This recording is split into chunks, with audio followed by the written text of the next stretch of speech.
Vamos a ver si los problemas gripales me permiten por lo menos terminar la presentación. Bien, bienvenidos todos a esta casa tan entrañable para todos los ciudadanos de Badajoz y todos los amantes de la cultura, pero al mismo tiempo que es la económica, ¿no? Pero al mismo tiempo bienvenidos a nuestro foro Fundación CB, que es una iniciativa de características culturales al unísono y de la mano tanto de la Fundación Caja de Ahorro de Badajoz con la económica de la Sociedad Económica de Amigos del País. Para nosotros es un nuevo reto, una nueva alegría, porque volvemos a presentar y a darle a la ciudad de Badajoz otra publicación. Últimamente una de nuestras actividades, preferentemente de nuestras actividades culturales, es la de la divulgación editorial y sobre todo la publicación de libros de distintas características. Recuperamos grandes fondos que tenemos de antiguos, de obras importantísimas como fueron las que presentamos en los días anteriores, y hoy tenemos la alegría de volver a retomar algo que se inició en los tiempos antiguos, que es el tratar de poder presentar a todos los ciudadanos de la ciudad de Badajoz, a todos los amantes de la cultura local, de esas personalidades importantes, de esas biografías de personas que son muy nuestras, que son de nuestra ciudad, pero que al mismo tiempo tienen una repercusión de ámbito nacional, incluso de una gran importancia histórica y cultural para nosotros. Es este bloque de biografías que iniciamos hoy con esta biografía de don Tirso Lozano Rubio, que creo que ha sido uno de los personajes importantes de la historiografía de la ciudad, porque retoma los clásicos de Cedosma, pasando por Nicolás Díaz y Pérez, por todos los grandes historiadores de la ciudad, y amplía y completa en gran parte pues toda la historia. Es un sacerdote que, además de estar y dedicarse al servicio de la sociedad, de los pobres, de los necesitados, es un intelectual que hay que sacarlo.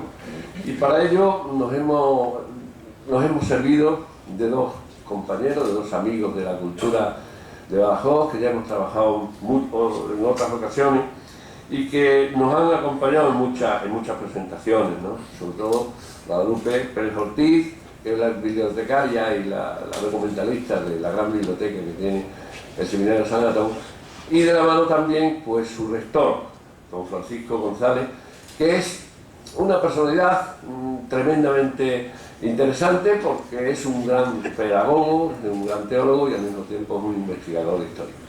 Creo que los dos autores garantizarán indudablemente la calidad de la obra.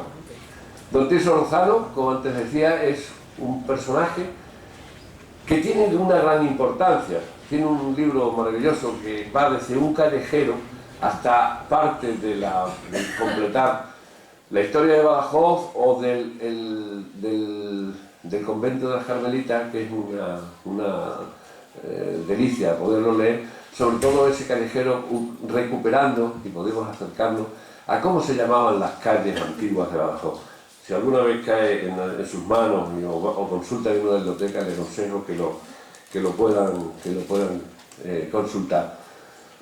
Este personaje, como les digo, va a iniciar una colección en la que tenemos ya previstos otros personajes, uno muy entrañable, que ya se está trabajando en él, que es don Antonio Cruz Valero, una persona entrañable para mí personalmente, y para la ciudad de Badajoz y para la ciencia y la cultura de esta ciudad, sobre todo desde el principio del siglo XX. Creo que es, con su gran vida, con una vida muy extensa, ocupa el mundo cultural, científico y agrícola, fundamentalmente en lo que es sus trabajos sobre la vid y el olivo, que tienen una gran repercusión a nivel nacional, además de su gran afición a la ornitología.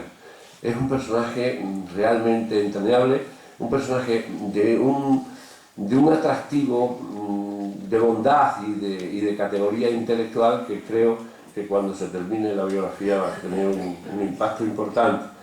Y luego, por otro lado, también tenemos una de las figuras señeras de la historia de Badajoz, que también se está trabajando, se está iniciando a trabajar, que es el general Menacho, pero también será otro de los personajes. Y así iremos, poco a poco, presentando los distintos, podríamos utilizar el término que Federico Jiménez Los Santos utiliza, y empezaremos ahí exponiendo a esos de los nuestros, los 100 de los nuestros, o no sé cuántos serán, pero sí serán personajes importantes que los encontramos en las calles de Badajoz, en las esquinas o incluso en los hechos y sus acciones que han hecho a lo largo de la historia. Y sin más, le voy a dar la palabra, bueno, van a hablar, pero también tenemos la suerte de contar con nosotros al doctor don Francisco Javier Andrade Ledo, que además es el párroco de la parroquia de San José, que es un gran intelectual, un gran especialista y que va a hacer la presentación de la obra como gran entendido y como gran especialista en la materia y gran conocedor de los autores. Y sin más, yo saludándolos a todos ustedes, encantados de estar nuevamente con todos y muchas gracias y buenas tardes.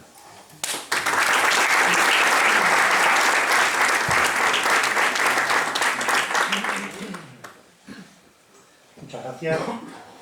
Buenas tardes y un saludo cordial a todos y a todas.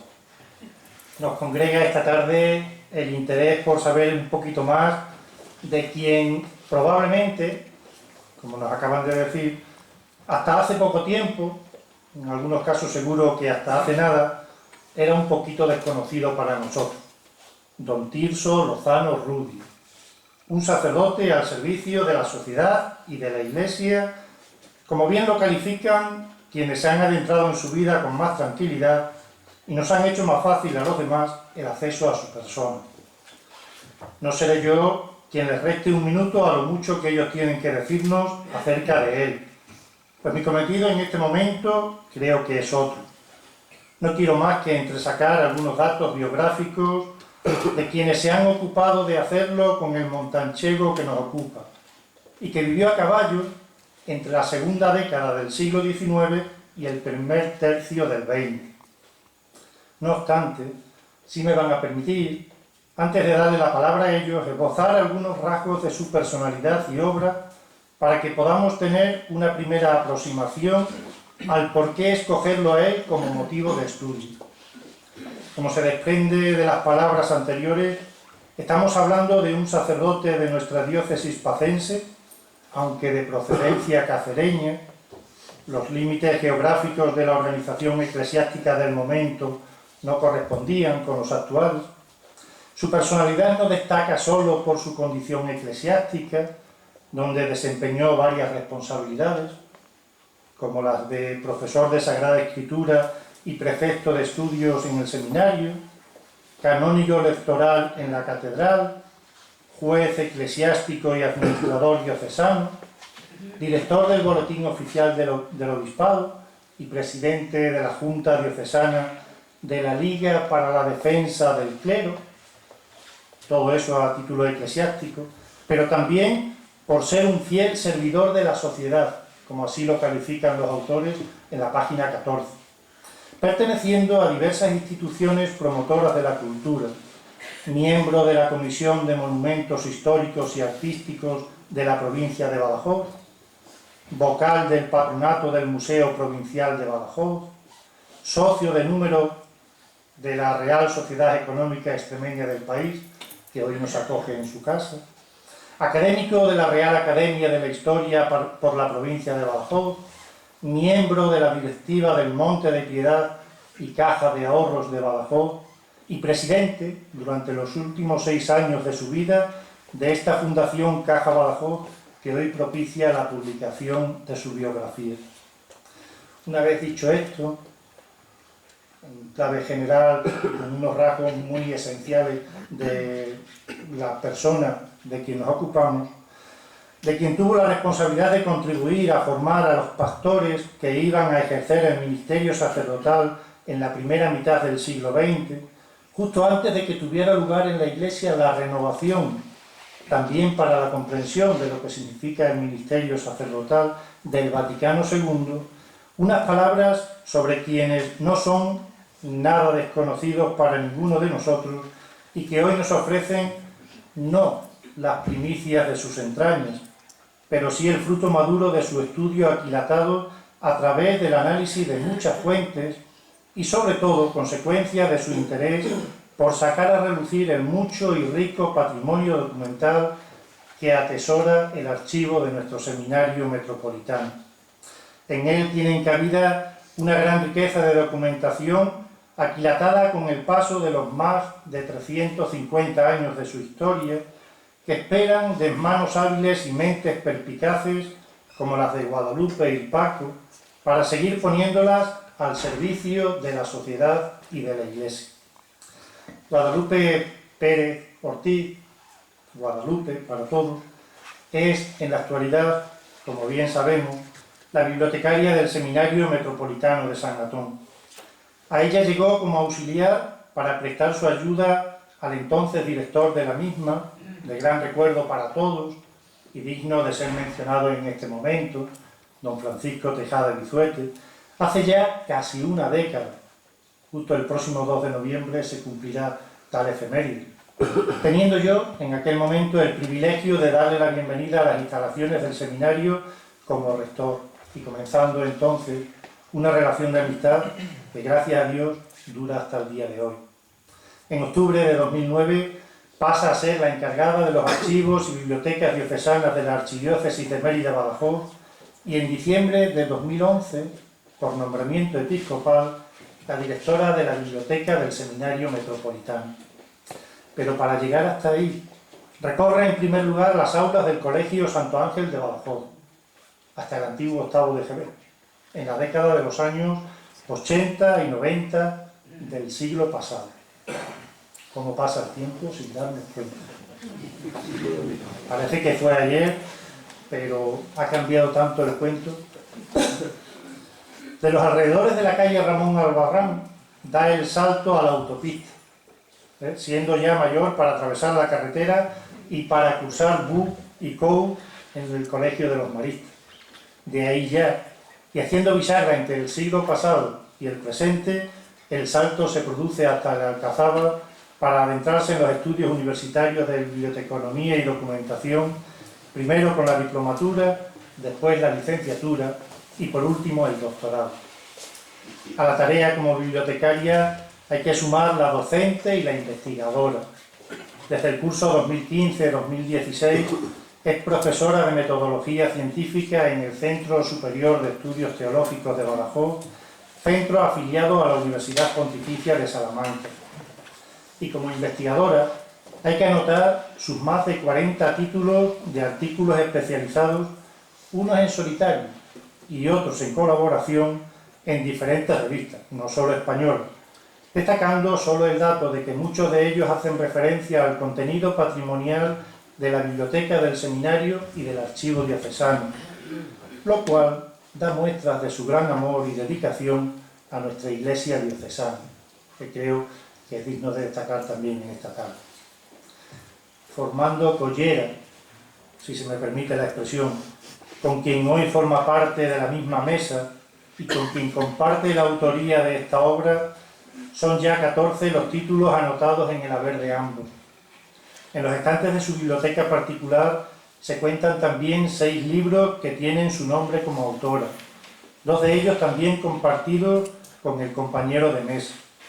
Igualmente, creo que es digno de mención su participación en congresos de diversa índole y en diferentes partes de la geografía española. Pero no quisiera dejar de reseñar otro aspecto de su dilatada actividad profesional: el hecho de haber sido la comisaria de 2 exposiciones realizadas en el seminario con motivo del 350 aniversario de su fundación, en el año 2014, así como comisaria adjunta de la organizada en torno a la Biblioteca de San Juan de Ribera en el año 2011.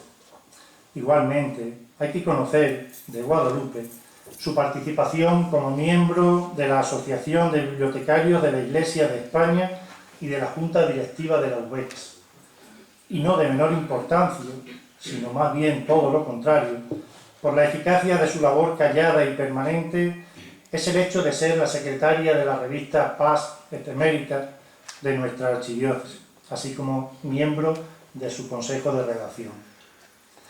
Y Francisco González Lozano, por su parte, es el actual rector del Seminario Metropolitano, la casa, esa casa, que a tantos extremeños ha acogido entre sus aulas, pasillos, dormitorios y patios de recreo en estos 3 últimos siglos y medio de nuestra historia. La misma casa que Tirso Lozano frecuentó como alumno y posteriormente profesor y prefecto de estudio desde 1879 en adelante, aunque aquella, situada en la ubicación anterior, que todos conocemos ahora como la Plaza de San Antón, precisamente, donde estaba ubicado el seminario. El mismo servicio que prestaba en el pasado el seminario a la sociedad y a la Iglesia, lo sigue ofreciendo hoy, con la diferencia de las circunstancias y las personas que da el paso del tiempo. El comienzo de la rectoría de Paco, que así es como le conocemos habitualmente quienes le tratamos con más asiduidad, se produce en el curso 2011-2012 y viene precedida por otros 4 cursos anteriormente como formador de los más pequeños del seminario. Toda una vida, por tanto, vinculada a la formación en la institución en la que él mismo tuvo la suerte de ser iniciado a la vida adulta. No en vano, su llegada a la casa se produce en el año 1989 para cursar primero de bachillerato. Con anterioridad, había pisado las aulas del Colegio Federico García Lorca de la capital autonómica extremeña, cursando toda la EGB. De dicho colegio merece la pena destacar sus propias palabras cuando recuerda estos orígenes. Valoro mucho, dice Paco, la formación allí recibida y recuerdo con cariño a todos los profesores. Allí creo que comenzó mi itinerario educativo y vocacional. Palabras merecedoras de toda consideración en un momento en el que la educación escolar goza de tan poca estima por parte de muchos de los que componen nuestra sociedad y parte de sus dirigentes. Sus orígenes como persona se encuentran en Don Benito, donde nace, aunque desde bien pequeño, con 2 meses, se traslada con su familia a vivir a Mérida, donde pasa toda su infancia, hecho que le permite contemplar y patear tantos lugares y rincones puestos en pie bastantes siglos atrás por otros venidos de fuera que habían dejado constancia de la civilización que tenía su origen en la capital del Imperio Romano. Pero como la capital, y en este caso la autonómica, se queda pequeña, tras su paso por el seminario y culminar sus estudios eclesiásticos en él, su vida como pastor le va a llevar a recorrer algunas localidades de la diócesis pacense al inicio justo del siglo XXI. Primero San Vicente de Alcántara y posteriormente La Roca y La Nava. Tanto en un destino pastoral como en otro, va a compaginar las tareas propias de la comunidad parroquial con las de la comunidad educativa de los institutos de enseñanza secundaria de dichas poblaciones, impartiendo en ellos la asignatura de religión y dando muestras de su vocación por la enseñanza. Eso le hace comenzar en este periodo también los estudios de pedagogía en la UNED, estudios que culminará en 2015 con la defensa de la tesis doctoral que lleva por título Historia Pedagógica del Seminario Conciliar de San Antón.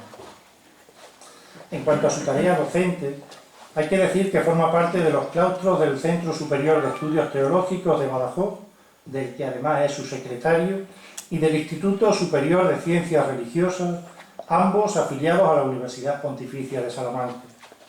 Como investigador, cuenta ya en su haber con 3 publicaciones en formato de libro, 2 de ellos en colaboración con Guadalupe, y un buen número de artículos de investigación, teniendo todos como hilo argumentativo el deseo de sacar a la luz el valor documental del archivo de la institución que ahora mismo regenta, el seminario de nuestra diócesis.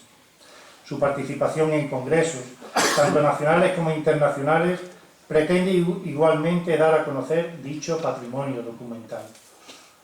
Y para concluir, quiero dejar constancia de mi agradecimiento a la Fundación Caja Badajoz, por hacer posible la publicación de esta obra, continuando con ello el interés por facilitar el conocimiento del rico patrimonio humano e institucional de nuestro pueblo extremeño, a la Sociedad Económica Extremeña de Amigos del País, por ofrecer su espacio para esta presentación y su interés en dar a conocer algunos de los personajes de nuestro pasado más reciente, a Guadalupe y a Paco, por su esfuerzo y dedicación para mostrarnos a uno de quienes han contribuido a ensanchar y enriquecer, desde su vocación y misión eclesial, nuestra identidad extremeña, tanto desde su condición de eclesiástico como desde su preocupación civil y social.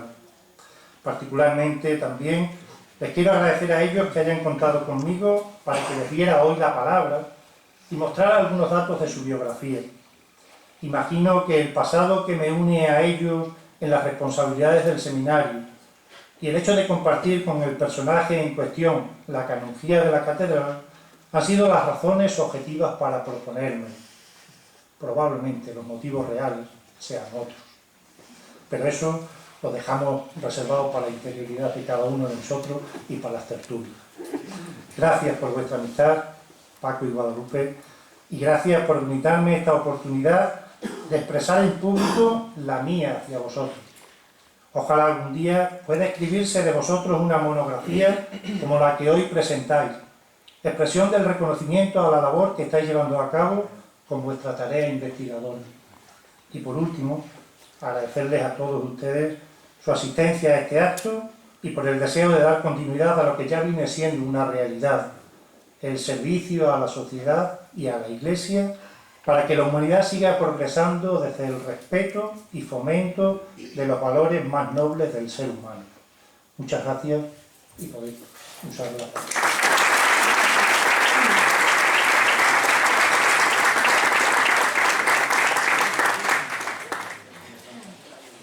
Reiteramos todos los agradecimientos y los hacemos extensivos a Francisco José, que evidentemente las razones para que él nos presentara son otras.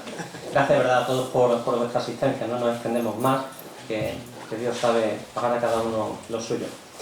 El 28 de enero de 1865 nació en Montánchez Tirso Lozano Rubio. 150 años se habían cumplido el año pasado cuando Guadalupe y un servidor comenzábamos a investigar quién era este personaje, aunque evidentemente ya era más que conocido para la sociedad y para la Iglesia. La razón de sacar este libro, de publicar este libro, además de que la oportunidad que nos cedía Fundación Caja Badajoz, no era otra que la de poner en valor una persona cuya aportación cultural y ministerial fue exquisita, fue impresionante, como podrán luego leer en las páginas. De ahí que el título del libro sea Tirso Lozano Rubio, un sacerdote al servicio de la sociedad y de la Iglesia, porque ambas fueron de la mano en nuestro personaje. Creíamos que para conocerlo bien, para saber quién era Tirso, había que situarlo en la Extremadura que lo vio nacer.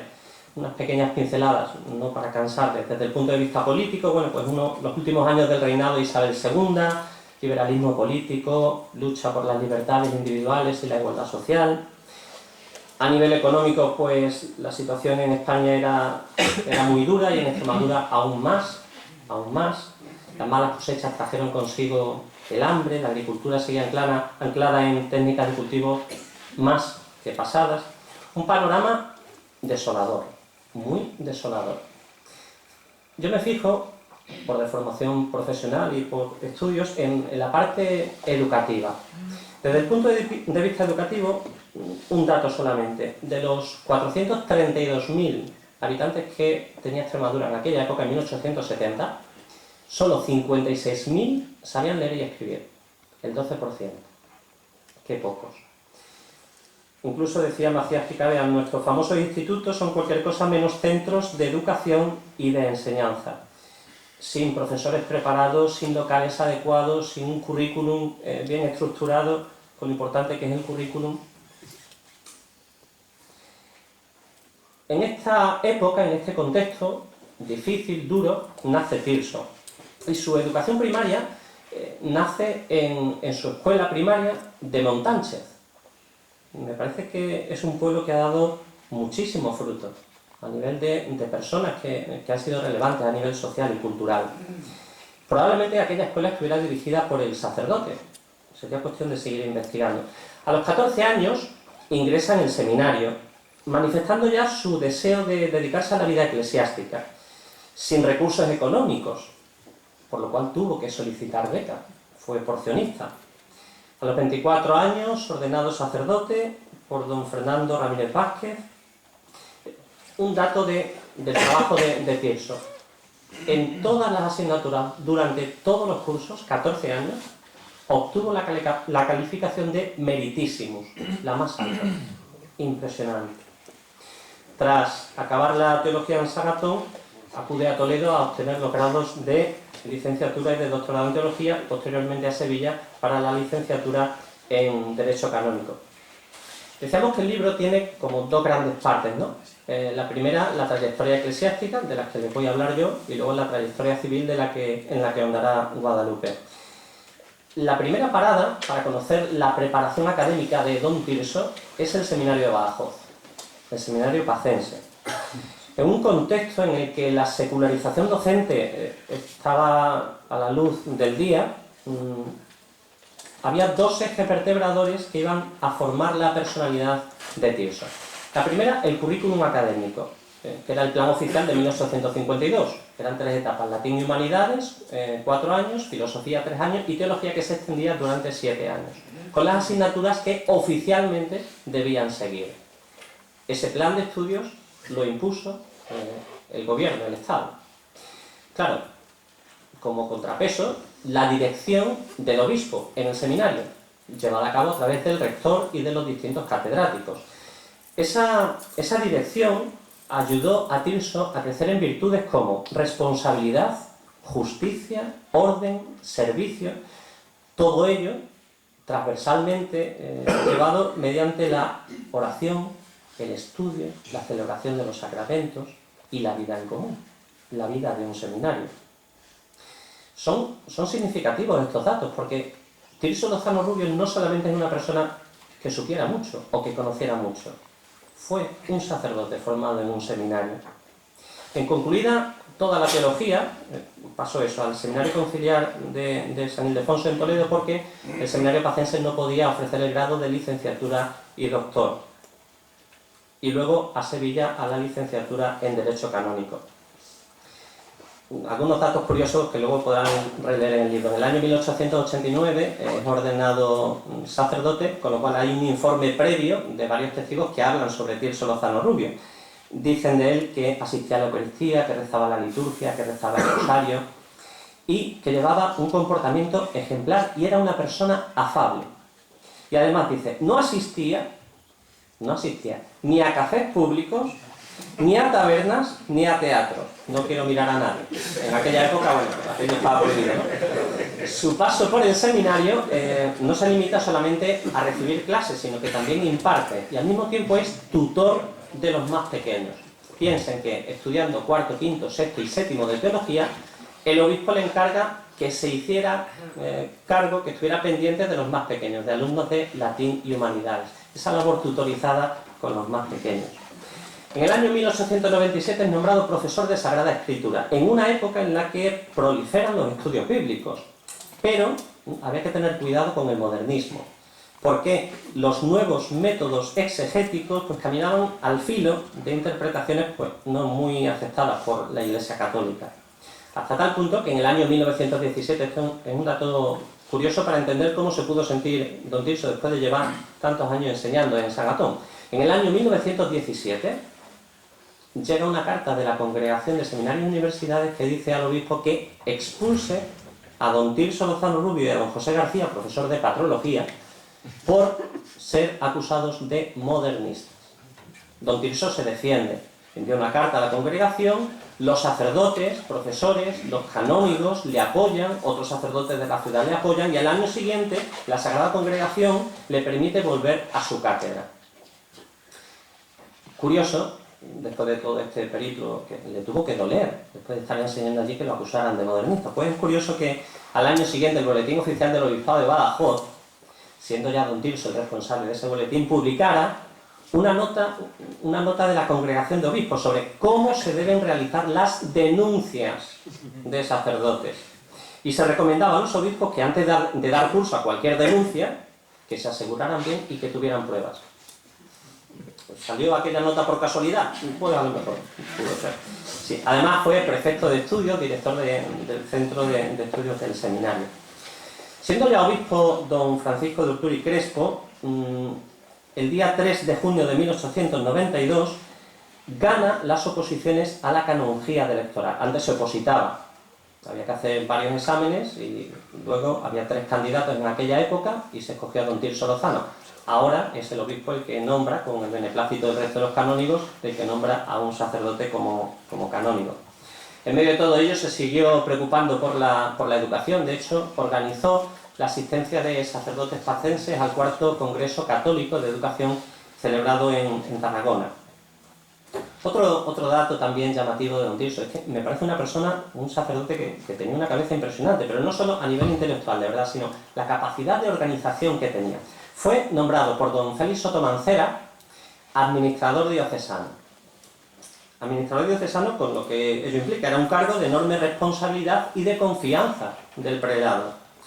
Se encarga entonces, don Tirso, y así lo publica en el Boletín Oficial del Obispado, de que todos los sacerdotes que tuvieran fundaciones y obras pías enviaran una nota al obispado de vuelta diciendo que se habían cumplido las cargas, es decir, que las cuentas estaban claras. Eso publicó don Tirso en el Boletín Oficial. Y amenazaba. Y si no se hace, al año siguiente publico quién no ha enviado las cuentas al obispado. Efectivamente, al año siguiente, algún sacerdote salió en el Boletín Oficial del Obispado por no haber enviado las cargas firmadas. Fue también juez eclesiástico, apuntaba antes Francisco José.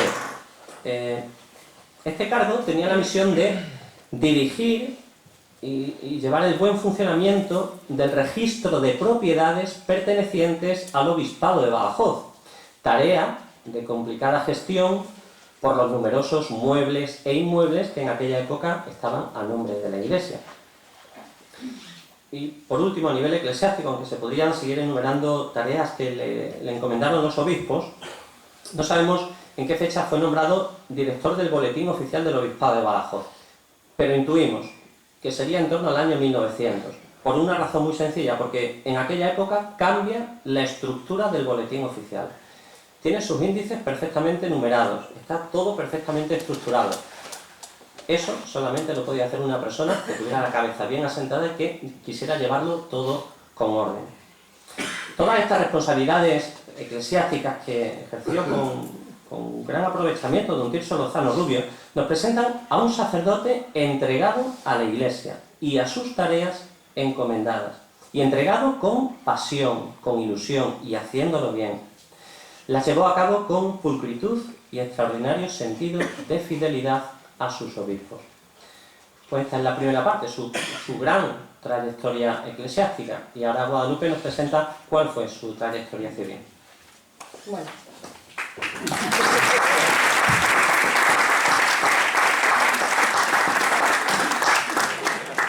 Por lógica me tocaba hablar a mí de Tirso en su vertiente civil y no en su vertiente eclesiástica, como obvio. Si su vertiente eclesiástica fue tan maravillosa como aquí se ha hablado y como van a poder leer en el libro, la relación que mantuvo Tirso Lozano con entidades civiles fue grandiosa. Era una época en la que el clero estaba muy involucrado en las instituciones civiles de carácter cultural, y Tirso fue uno de los máximos representantes de esta tendencia. Participó en varias entidades de una gran fama. La primera a la que se le vinculó fue a la Comisión de Monumentos Históricos Artísticos de la provincia de Badajoz. En el 1844 se crearon en España estas comisiones con el fin de poner en valor y en salvar el patrimonio español. Y en ese mismo año se crea la de la provincia de Badajoz para gestionar el patrimonio que existía en nuestras tierras pacenses. Unos años más tarde, justo el año en el que Tirso es nombrado sacerdote, comienza a formar parte de esta comisión de monumentos.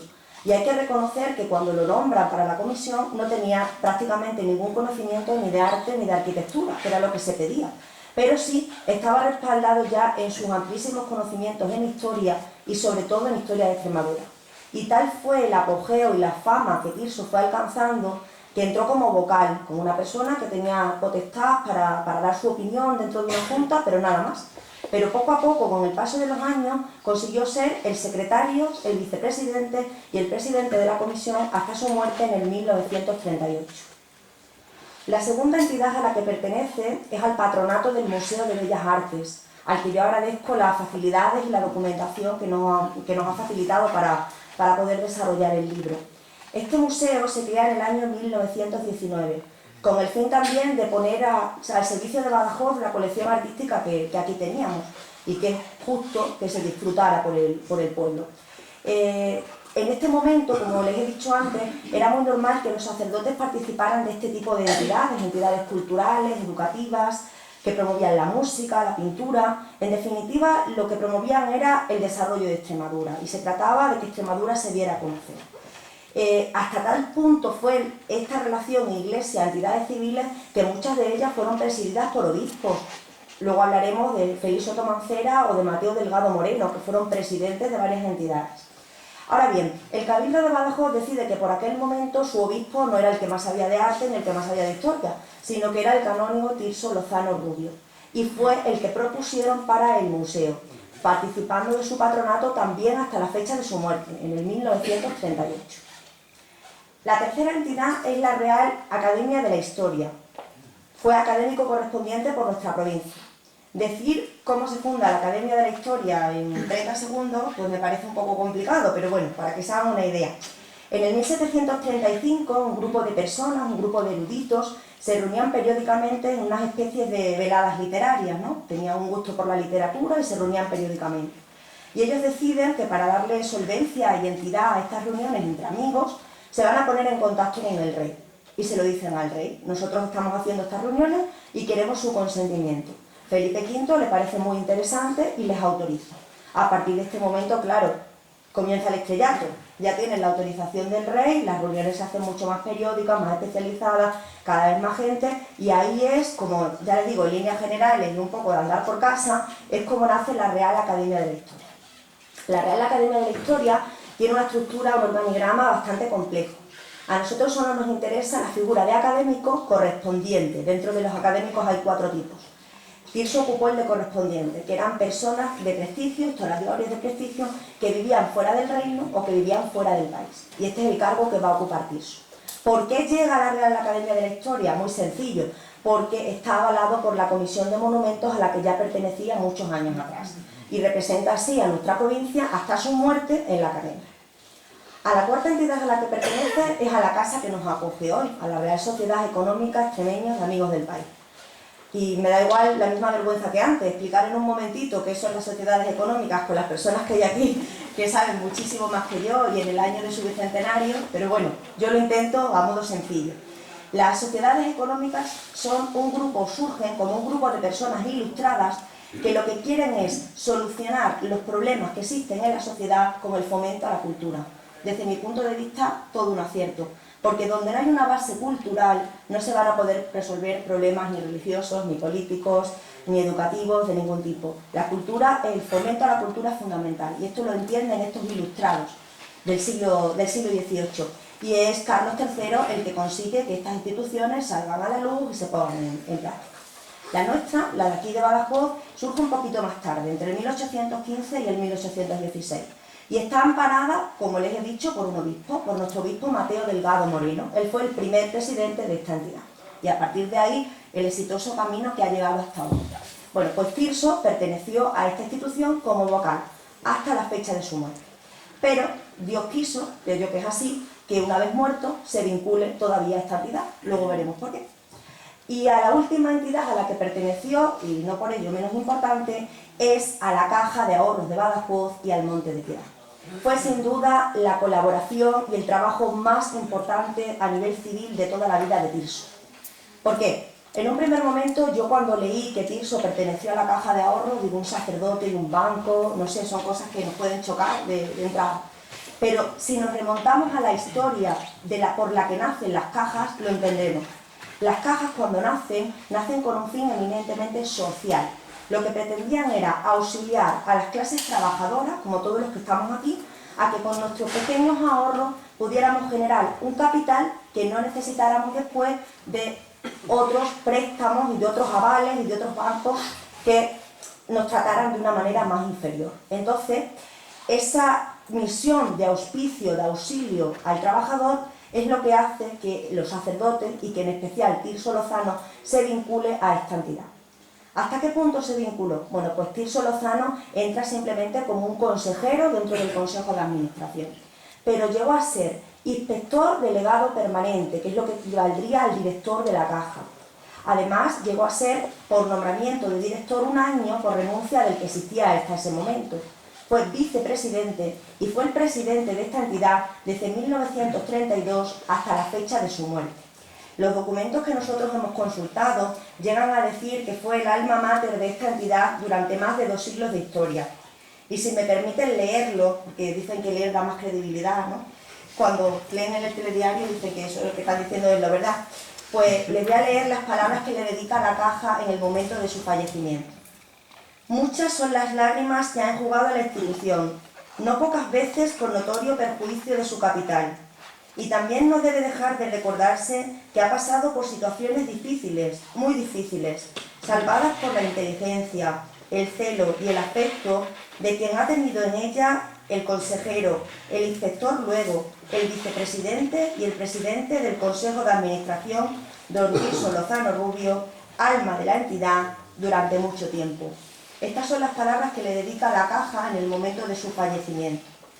Ahora bien, si hemos visto al Tirso que se educa en el seminario, que tiene una formación exquisita, que tiene una amplísima trayectoria en la Iglesia y que tiene una amplísima vinculación con entidades civiles, nosotros hemos llegado a la conclusión de que todo esto está avalado en otra cuestión más.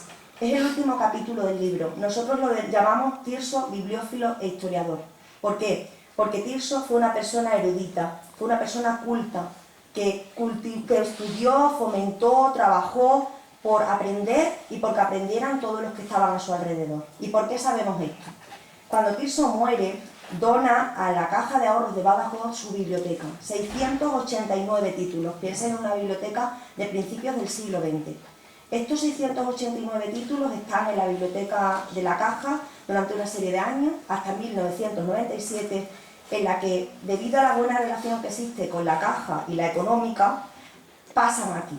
Y auspiciado, yo creo que Tirso estará súper contento, porque él lo que quería es que la biblioteca se conservara, pero que se difundiera. Y qué mejor lugar que este, que ya tiene una magnífica biblioteca y un encantador y preparadísimo grupo de bibliotecarios que a nosotros nos han facilitado mucho, que esté en esta casa.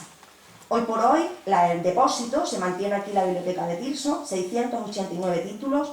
Era una biblioteca eminentemente práctica. ¿Por qué? Si nos fijamos, nosotros hemos consultado libro por libro, su cronología es fundamentalmente el 70% del siglo XX. Y las temáticas que trata son las que Tirso utilizó para su formación: la teología, el arte, la historia y la historia de Extremadura. Eso nos demuestra que es una biblioteca que él utilizó, que no la tenía de adorno para que quedara bonita en el salón, no, sino que él la utilizaba. Además, y para terminar, Tirso fue historiador y lo demostró con 11 títulos. No les voy a leer cuáles son los 11 títulos porque lo tienen en el libro, pero sí voy a destacar 4. ¿Y por qué? Porque yo, cuando hablo de la biblioteca del seminario, siempre me gusta hablar de lo que solo tenemos nosotros, porque creo que es lo más interesante, ¿no? Entonces, es importante que sepan ustedes que su hermenéutica sagrada, su cuadro sinóptico sobre la historia de España, sus anotaciones de griego y de latín y su breve crónica de filosofía son 4 obras escritas por Tirso Lozano Rubio que únicamente se conservan aquí, y lo más importante es que se pueden difundir, disfrutar y utilizar si se acude a esta biblioteca.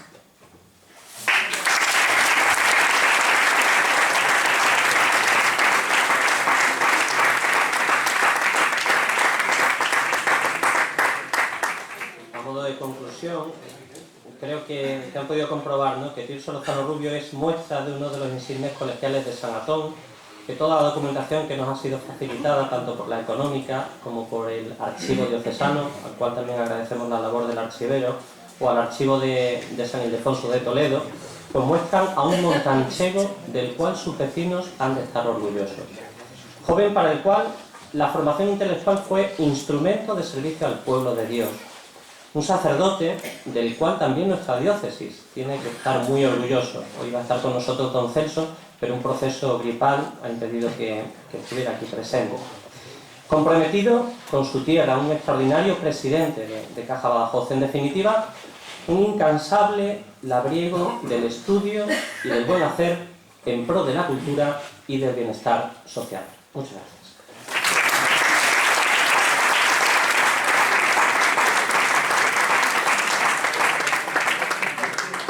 Bueno, creo que el personaje está perfectamente centrado, perfectamente definido. Lo único que nos queda ya es leer este maravilloso libro y esta biografía de este personaje tan sumamente importante para la cultura de nuestra ciudad. Realmente creo que debemos estar contentos en la Fundación y en la Económica de presentar a este personaje como uno de los grandes de los nuestros. Yo creo que, como no juega el Madrid hoy, yo creo que a lo mejor alguien que quiere hacer alguna pregunta, así que yo, en primer lugar, ¿ya? No, yo no quiero hacer ningún... Bueno, en primer lugar, pues agradecer el trabajo que han hecho, darle la enhorabuena a los tres, bueno, a los dos autores y al presentador. Pero quisiera únicamente añadir un dato que creo que a mucha gente le puede... Y es decir, que Montánchez pertenecía, cuando nació, a la diócesis de Badajoz, entonces, no a la de Mérida, de Badajoz, y que se mantuvo así hasta el concordato de 1953, es decir, que no es el único sacerdote eminente que ha salido de Montánchez y que se considera, y ha sido de la diócesis de Badajoz, incluso creo que los últimos, cuando se hizo la reestructuración de los límites de la diócesis, que lo que se intentaba era, pues, amoldar los territorios a la división civil, pues se les dio opción a los sacerdotes que habían estudiado a quedarse o en Cáceres, que era la diócesis a la que iba a pertenecer, o a Badajoz. Algunos se quedaron y todavía queda algún alumno del seminario de Badajoz, no sé si, pero los últimos creo que murió el año pasado, por ahí, de Montánchez. Por andar un poquito más antes de hablar con uno de los antiguos alcaldes de Montánchez, don Antonio Senso Lázaro, el natural de Montánchez, obispo de Astorga, y podríamos seguir enumerando muchos más porque es que me parece que don Clodomiro Muñoz, que era sacerdote y que yo creo que fue el que escogió a Tirso Lozano Rubio, incluso a Antonio Senso Lázaro, para llevarlo al seminario. Don Clodomiro, que era párroco, tenía una capacidad de visualizar quién tenía vocación y quién tenía capacidades impresionantes. Buenas tardes. En la misma línea, soy de Montánchez, igual que Antonio. Realmente nos sentimos orgullosos. Yo he tratado esta mañana de contactar con un sobrino para que hubiera venido, era imposible, también con el párroco, con don Luis, porque estamos lógicamente muy satisfechos con este homenaje y felicito a los autores, a la Sociedad Económica y a Caja Badajoz, porque realmente nos sentimos realmente orgullosos de un montanchero ilustre, que además en esas 4 obras yo añadiría la historia de Montánchez, que es un volumen extraordinario desde los orígenes, y nada más que felicitar y que desde luego esto lo tenemos que hacer en Montánchez. Yo presido la Asociación Cultural y si viene la gente de Montánchez no hubiéramos cabido. Creo que es un buen motivo de que se haga el verano que viene. Muchas gracias. No tenemos ningún problema. Allí nos gusta mucho Montánchez. En una consulta, si me permite, Guadalupe, una consulta de tipo técnico, al igual que magnífico todas las obras, evidentemente ha destacado 4, evidentemente por lo que ha dicho, de que son únicas. Pero la historia de Badajoz, al igual que la historia de Montánchez, ha sido una referencia de 1930, una referencia de la historia de Badajoz hasta tiempos recientes, con la universidad, cuando han aparecido las nuevas técnicas de estudio, no ha sido superada esa historia de Badajoz. Pero mi pregunta es más de tipo técnico. Me habían dicho el tiempo que comentaba con don Francisco Tegada, habíamos comentado, ¿está el original allí, el manuscrito? No. ¿En la biblioteca no? En la biblioteca del La seminario biblioteca del seminario no está. ¿Él sabía o algo? La conversación era simplemente Se como llevó ahora la tantas habéis cosas, remodelado y se arreglado. llevó tantas cosas en su mente, don Francisco. Y estaba buscando, porque parece ser Sí. que se conservaban unos cuadernos de notas. Pero por de lo los- menos hasta ahora no han aparecido. No, ahora no. No. Es eso, gracias. Gracias. ¿Lo digo? Sí. Bueno, darle enhorabuena a los autores, al presentador, porque ha hecho tan delicioso, y aportar una curiosidad que tiene que ver con un pueblecito pequeño del sur de la provincia de Badajoz, Calera de León, que tiene un monumento que es el conventual santiaguista, que hoy está en valor y está